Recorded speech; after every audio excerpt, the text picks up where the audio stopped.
I am Emmanuel Filteau, creator of Tales from the Interface, and you're listening to True North Country Comics Podcast.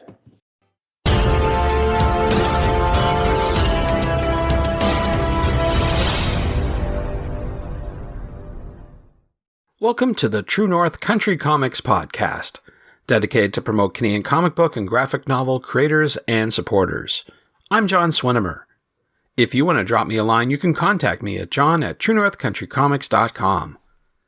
On this episode, I chat with Emmanuel Filteau about his graphic novels Tales from the Interface at the 2022 Montreal Comic Arts Festival. This podcast is available on Apple Podcasts and Google Podcasts. It's also available on the True North Country Comics channel on YouTube. I invite you to like and subscribe. Emmanuel is based in Montreal and has been independently publishing Tales from the Interface since 2015 and his own comics since 1997. He's published in numerous anthologies and magazines. Tales from the Interface is a truly independent project. As a solo creator, Emmanuel takes pride in the singular expression of art as a form of communication and describes his comic as a big part of how he talks to the world. Tales from the Interface is described as a dystopian megalopolis, a harsh, violent city where citizens get slaughtered at the first sign of unruliness by the Robopaxes, nightmarish Lovecraftian tentacle monsters. This grimful backdrop is punctuated with a dose of dark humor provided by the often clueless inhabitants of the city.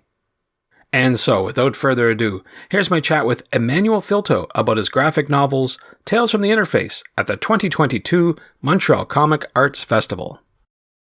So, Emmanuel Filteau, thank you very much for taking time to chat with me. Well, thank you for having me. It's always a pleasure. Yeah, it's great talking to you. This is wonderful. So, before we get started, though, I wanted to ask you, what's on your bedside reading table? What are you reading now?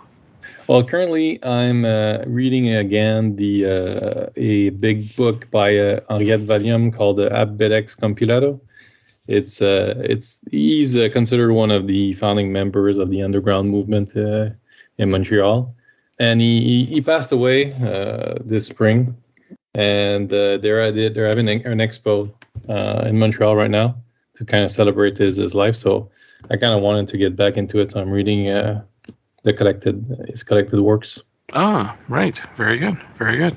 So I'm talking to you because you're going to be an exhibitor at this year's Montreal Comic Arts Festival. So with that in mind, I'm wondering, do you have any past convention moments that you can share? Yeah. I just share how nice people are. Like, you get in that convention. It was in the middle of the La Fontaine Park before, so it's kind of hard to get to. And people were really nice. I got help to bring all my books. And then at the end I had to go to the other side of the park, and Brendan from Sequential Art Magazine helped me to carry boxes of books around. So I think there's a great sense of community within the festival. So it's always great to be there. Yeah, I was going to ask you. I've never been there myself, so I'm wondering, for someone who's new to it, how would you describe it overall? What sort of the sense do you get when you go there? So I think there's a big space for more small publishers with their own creation. It's not so much tied within a movement such as American comic books or mangas. It's more everybody does his own stuff. So you'll find a lot of small publishers and also independent artists like me. And I really like this kind of energy. It's very productive. It's maybe it's a bit more European than if you'd go to like a Comic-Con or something like that. And I guess there's a sense of story could be anything. Bande dessinée is what I've heard. Is that pretty much like could be any type of story? Oh yeah. Really anything you can think of, they probably have it. They have all kind of different ideas going around. It's a very healthy ecosystem, I would say. Oh, very good, very good. So with that in mind, I want to ask you, what will you be showcasing at this year's festival? Yeah. This last spring, I finished my third book for Tales from the Interface, and I haven't been able to last spring. I mean, not this year, but we're still in the spring Mm-hmm. last year. So I'm very excited to be able to bring it to a convention for the first time. I haven't been able to show it to anybody in the live setting, so that's pretty exciting. And of course, I'll bring my two other books, and I've been working on a series of original drawings as well that I'm gonna present to people if they'd like to purchase them. And my usual prints. I have some T-shirts and stuff. Very good, very good. Now, Tales from the Interface. I know that we talked about it last year, but for those not familiar, how would you describe that story to someone? In a slowly decaying futuristic city, social class is determined by the amount of time you spend in a virtual world called the interface. So it talks about virtual reality, how we get out of our of real life, and we miss out on what's happening around us to go into this fantasy world. It's framed by the story of a couple. One tries to reconnect to the roots of their ancestors who were more she finds an archive of books, so she goes into that, while the boyfriend goes into the full speed into the virtual world. And so in that world, time in the interface, time in the game is considered the currency. So that's how your value is measured, is how much of that time you have.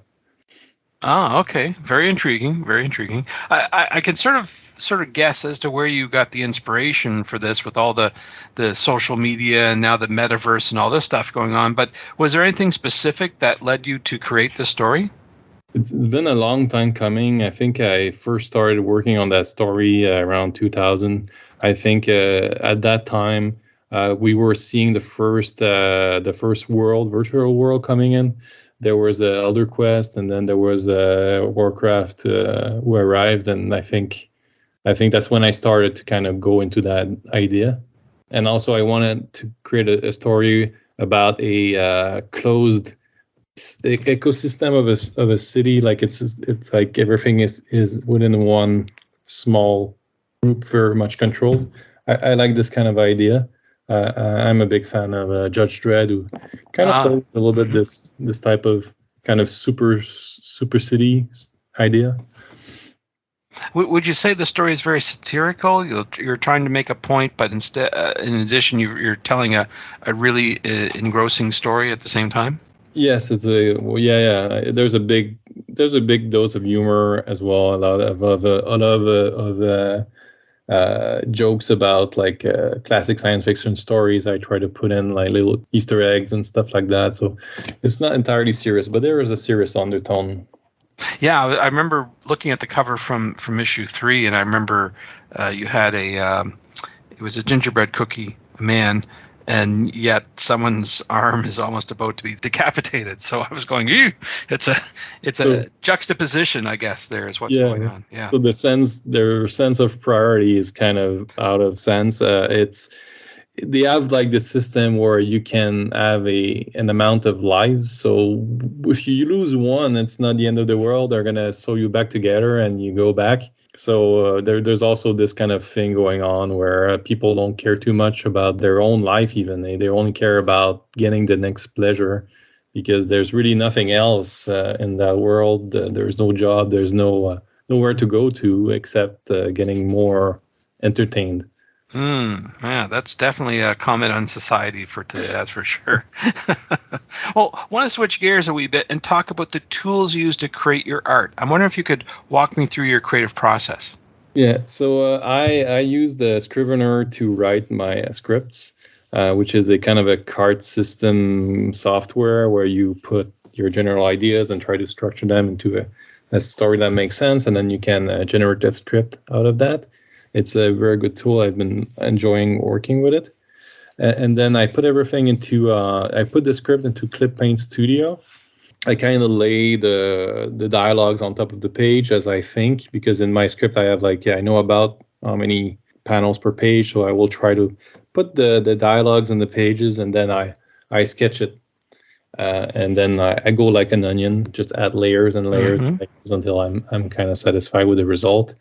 I work like half a book at a time, so now I'm finishing the first half of my 4th book. currently, and I sketched the second part already, but So once that is done, I'll jump to the second part of the fourth book. Do you have this story already laid out, mapped out, where it could go on infinitum, or will it end at a certain point? Oh yeah, it's ending at book 5. It's going to be the end of the arc, and I could continue, but I'm gonna leave it at that for at least for the time being, and work on other projects. Okay. So it sounds like you've got other stuff on the go. Can you talk about those projects yet, or is it still too early? Oh, it's very much early. I have I wrote a lot, but it's still very, very muddy. I don't exactly know what I want to do. I have a kind of an idea. It's going to be a space sci-fi thing, and that's about as much as I can say. That's cool. It's going to be weird. There's going to be a lot of weird aliens and weird stuff. I don't want to be too tied up to reality when I work. I like to try to do weird things. Now, we've been talking about the Montreal Comic Arts Festival, so I'm wondering, do you have any plans to attend any other events this year? Yeah, I'll also be at TCAF for the first time, so in your neck of the wood. Mm-hmm. Very excited about it. It's my first time to be there. I heard great things about it. I have no idea what to expect, but everybody's telling me I'm going to have a great time, so looking forward to it. Yeah, well, I think in general, most people are happy to be out and about since we've been inside, and there's been very limited events. And the last one, as you know, was virtual. So this would be a great opportunity to network, see people, see other people's work as well, and sort of rub shoulders, I guess, with colleagues. So I think that's something that everyone can enjoy. Oh, yeah. Very much looking forward to it. I wasn't sure about wanting to do that virtual thing last year. I didn't apply. Shipping is always a challenge when you have a small operation. I do it when I do a Kickstarter. I will have a big shipping campaign, but outside of that, it's a bit hard to manage it. Right. Yeah, I can assume that you're pretty much, it's a one-man shop, so to speak. You're creating it, you're putting it together, you're shipping it out, and taking orders. All that sort of stuff does take a lot of time. It does, and it's where we've seen a big rise in shipping costs as well. So that's not fun. But I think it will be nice to be able to sell it in person and get the immediate reaction from people too at the same time. I think that might be interesting. Exactly, and you meet a lot of colorful people too, which is fun. Yeah, that's what makes the world go round. Colorful people, yeah. So it sounds like you've got a lot on the go. I'm wondering, is there a website where you recommend people go to find out more about your current and your future projects? If you go to my social media channels, I always post a lot of stuff on that. For Tales from the Interface, I have a website just for that that contains a shop where you can get my books and other paraphernalia. So that's tfti.inkcorpora.com. Yeah, you can pretty much get anything you need there from me. Great. Well, Emmanuel, those are all the questions I have for you, but I'm wondering, is there something I didn't ask that you'd like to get across in this interview?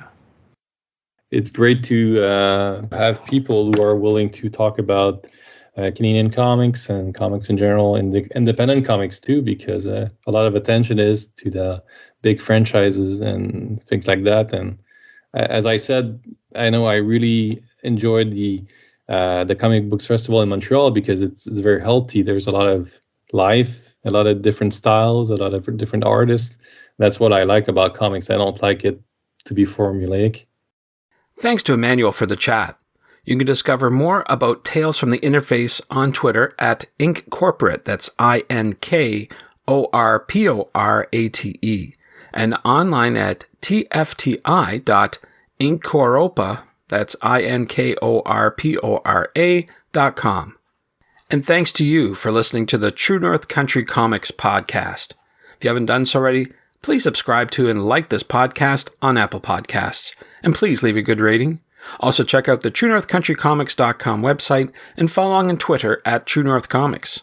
True North Country Comics is now on YouTube. Please like and subscribe to that video channel. Please send your feedback to John at TrueNorthCountryComics.com. Thanks again for listening, and come back soon for another episode. Bye for now. True North Country Comics Podcast is copyright True North Country Comics, copyright 2022.